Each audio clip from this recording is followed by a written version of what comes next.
Hey everyone, Shadow9 here from Meta of Smash, and today I'm bringing you guys my level 3 Samus and Dark Samus guide.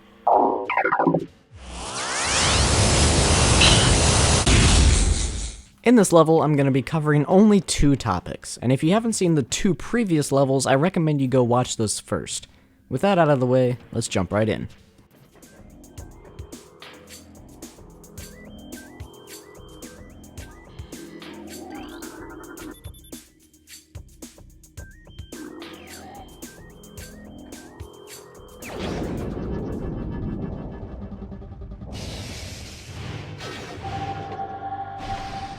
So the first topic I want to go over is charge shot usage. I'm going to be going over every charge level's usage and follow-ups at different percent windows. Now charge shot actually increases by 2% damage every frame, so I condensed the levels into uncharged, low charge, mid-low charge, mid-charge, high charge, and full charge to save time and my sanity. So let's get started.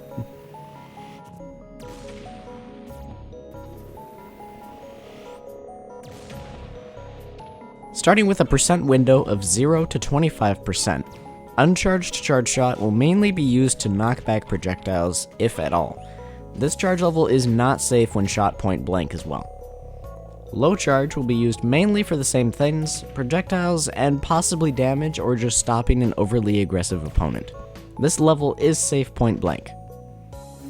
Mid-low charge will basically be the same here since it's very similar to low charge in usage.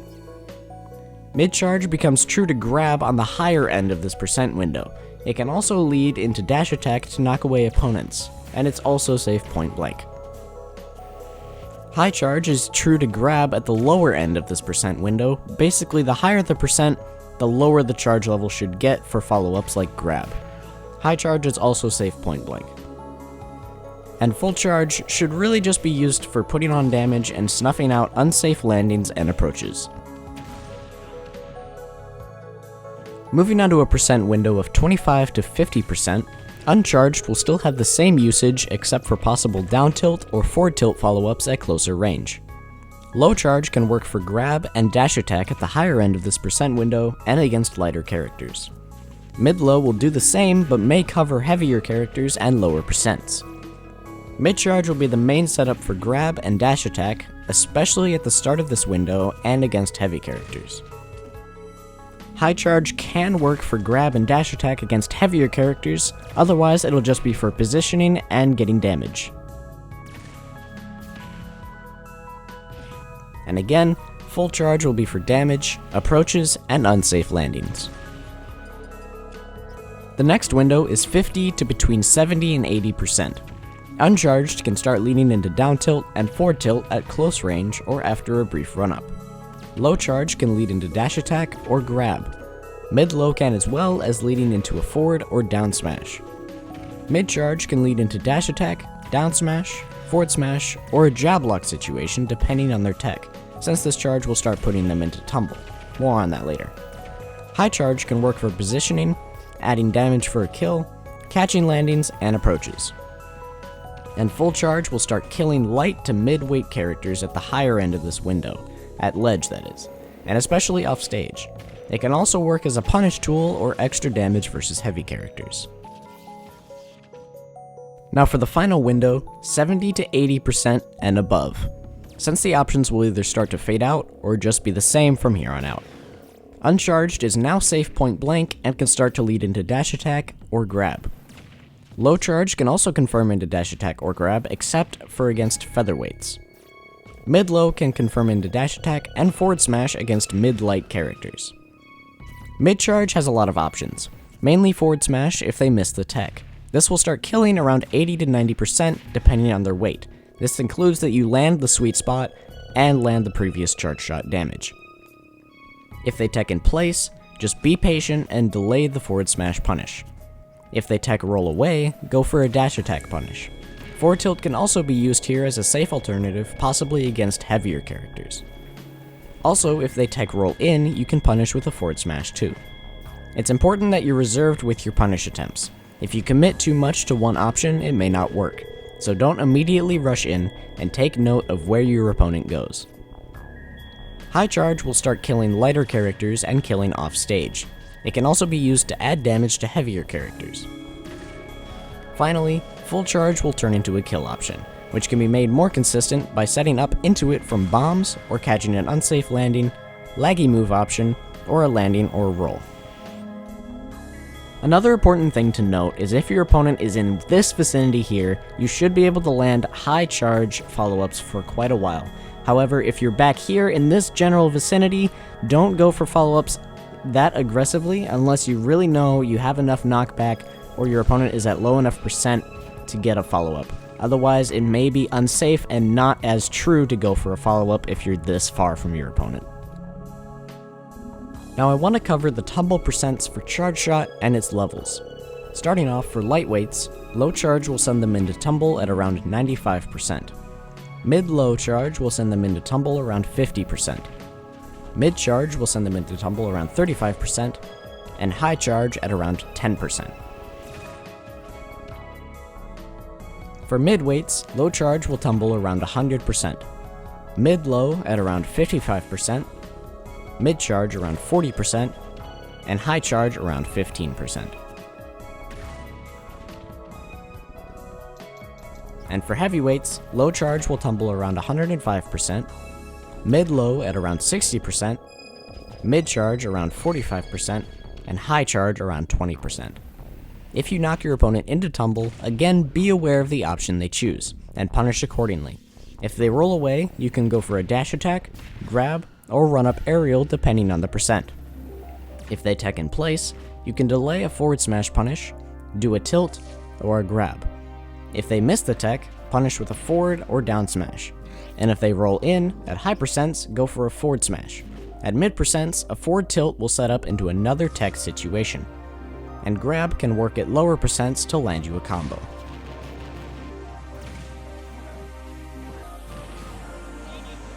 Now if you're wondering when dash attack kills, against lightweights it'll kill around 115% at center stage, and around 100% at ledge.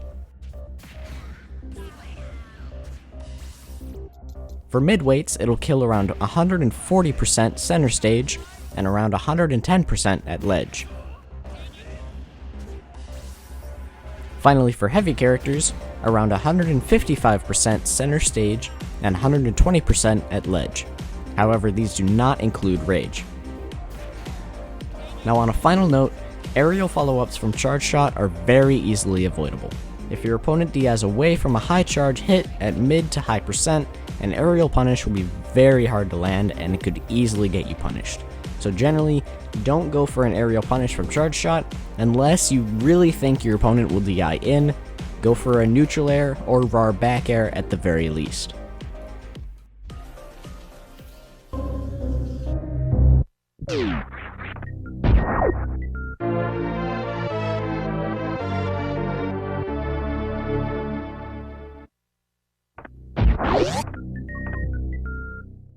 The next topic I want to go over is movement, starting with the basics first. B reversing with neutral B.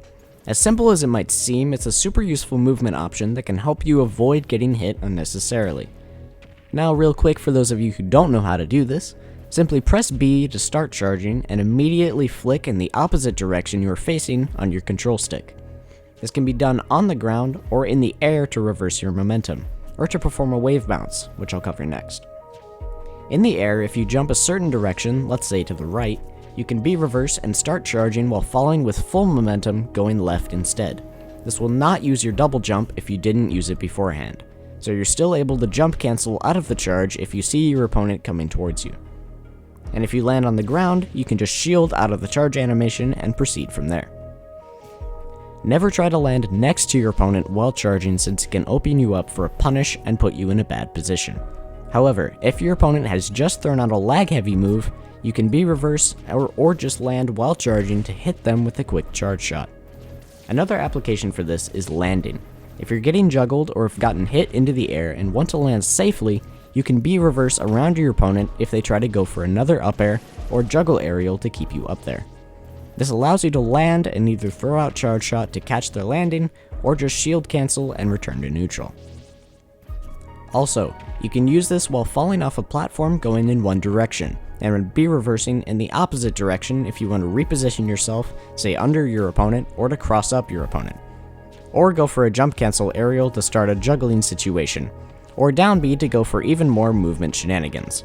And one last thing, if you find yourself going in a direction headed off stage while charging and you've already used your double jump, don't panic.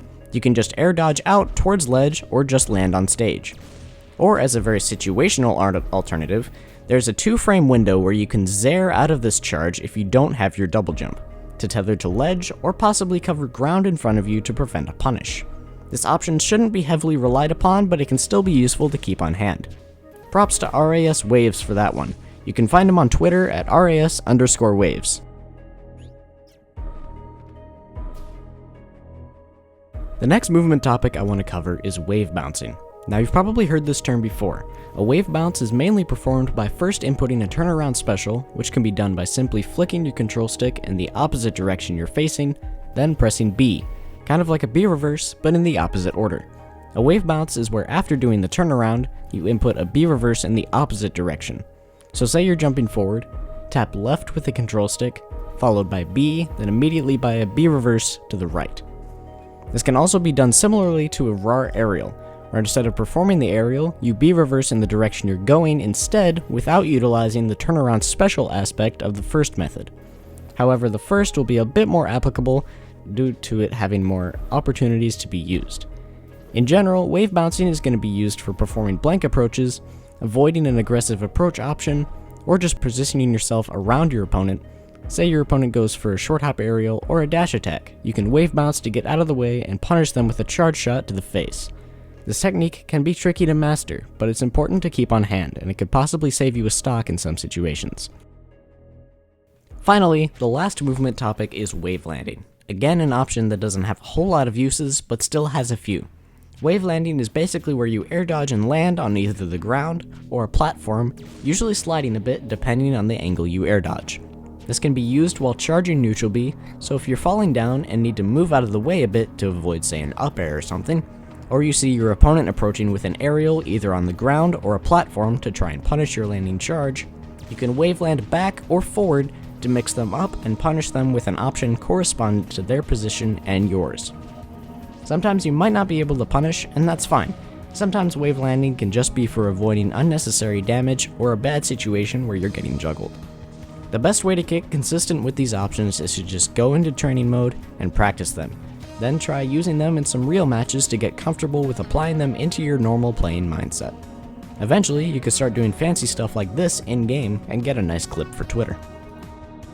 But that does it for this level. This will probably be the last level for a while, but don't worry, the Samus videos will continue. Be sure to subscribe so you don't miss them.